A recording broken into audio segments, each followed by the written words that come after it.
Are you making a big deal out of nothing?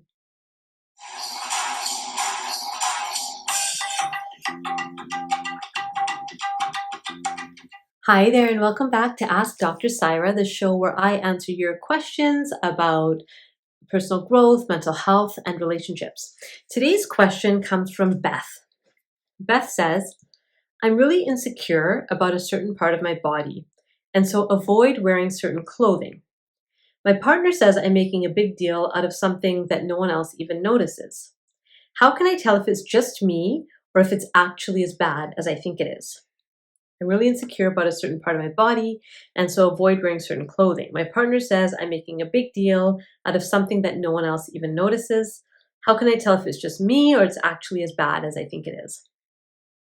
This is a question that I've heard before in a therapeutic environment, actually, about like, I'm insecure about this part of my body. And to answer this, I think we need to look at three different things. So, first is where did this come from?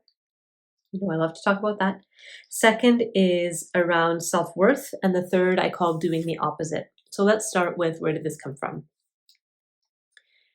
Whatever part of your body it is that you're feeling insecure about, likely someone said something at some point and you internalized it. So I'll give you the example, my own example. So um, I have this aunt and I love her. We have the same body type.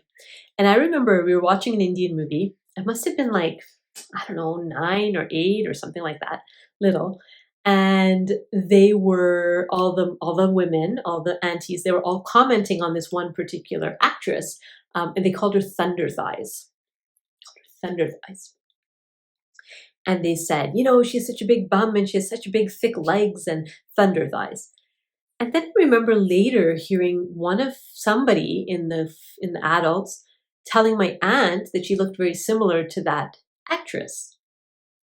So somehow I put all that together in my mind. And people also told me like, oh, you look just like your aunt. You have the same body as your aunt. So somehow I put all that together in my mind and said, okay, if she's got thunder thighs and she looks like her and I look like her, then I must have thunder thighs. What? I did it to myself. But I was a little kid. I was just like trying to make sense of it all. And this was just at the time when, you know, when girls are first starting to like become aware that they are in a body and that this body is different than other bodies. And somehow I got in my head that I had thunder thighs. And that thunder thighs were bad, right? That big thighs were bad somehow. And I just lived with that for years and years and years and years. Oh my gosh, thinking, oh, my thighs, my thighs. And so I would dress in a way to kind of like avoid people seeing my thighs. Now, my husband thinks they look like normal thighs. He's like, you have normal sized thighs. But in my head, oh, they're these thunder thighs, right? So the first thing is, where does this come from? So I kind of know my history, like where it comes from. I just kind of made sense of it a couple of years ago when I was working through some of my food addiction stuff and realizing like, oh, these things I heard growing up around the body and what the body should look like and what a woman's body is supposed to look like and, you know, what the ideal body, the kind of white Western body is supposed to look like and mine doesn't match it. All of that stuff. I realized like that had all influenced my self-image, my body image. And so that's the first thing I would say is figure out like, where does this worry about whatever body part, where does it come from? Okay, so that's the first one.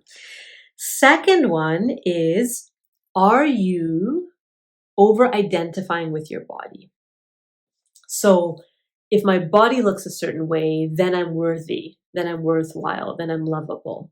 And to be honest, I wouldn't blame you if you did, because the society that we live in really encourages people to do that, especially women, to do that thing about, well, I guess I'm not beautiful, so then I guess I don't count. And then, like, it's messed up. Messed up. We over-identify with how we look. And so that's the thing I really want you to challenge yourself on that, right? That who am I beyond this body part or this how I look? And even just the way that I said that, right? Like part. What we've done in magazines and in media is we've fractured women's bodies, women in particular, fractured our body. So your arms look like this and your thighs look like that and your face looks like this and your earlobes, like who knows what stupid stuff we've done to fracture and fragment ourselves, and then said, oh, I'm this wrong and this is wrong and this is wrong and this is wrong. And you never feel complete, you never feel whole, you never feel worthy because there's something to work on. There's something you need to work on, right? So that's what I would say in the first thing is, the second thing is, am I over identifying with my body and my physical appearance, and then saying that, oh, I am worthy or unworthy, lovable or unlovable based on this physical appearance, and that because that's become my identity. So that's the second thing. Now, the third thing is a bit of a suggestion. Now, this isn't therapy, this is not medical advice, but I want to share with you something that I did with my thunder thighs to get over it.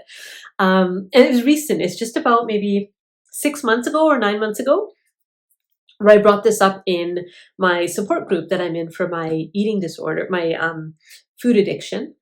And I brought this up, and one of the women in the group challenged me that, okay, if you think you have big fat thighs, what if you just show your thighs? Like, what if you wear clothing that actually accentuates the part of you that you're embarrassed about? And I was like, what are you talking about? That's like the worst thing to do. I would never do that. But they were, encouraging, and I wasn't like out in public. It's just in my own home, right? Can I look at myself in the mirror wearing things that accentuate a part of myself that I'm not so comfortable with? And it's kind of like exposure therapy in a way, like putting yourself in an uncomfortable position enough times, and eventually it's no longer uncomfortable. Don't try this at home. Like, I'm not giving you therapy right now, but this is what I did. Okay. So I started wearing leggings and like short tops so that I could see my bum and my thighs regularly. And the more I did that, the more some of that sting got taken away around the thunder thighs thing. It just kind of melted away as I did the opposite of what I thought I should do to be lovable or beautiful or whatever crap. So that's it. It's an interesting experiment, right? Just an experiment for yourself. You don't have to go out in the world and do it, but at least for yourself to say, okay, could I actually do the opposite? And this is kind of along the same line as like some of Joe Dispenza's work, right? Where he talks about like, make a change that's small, but that's consistent. So the small change is how I, the length of shirt I wear when I wear leggings. That was the change. There's a bit of a shorter shirt so that everything is exposed. And over time, that actually started helping me see that part of my body differently. And now it's just kind of like I don't even notice it as much. Only 6 months ago, I still have a ways to go. Who knows, in a year or two, but that's what I did. And it really seemed to help disconnect me from that story about this part of your body is not okay. So those are my thoughts around that. Hopefully that was helpful. So not over-identifying with the body, remembering, where does this come from? Not over-identifying with the body, and then doing the opposite. Those are my thoughts. And I will see you next time. Bye.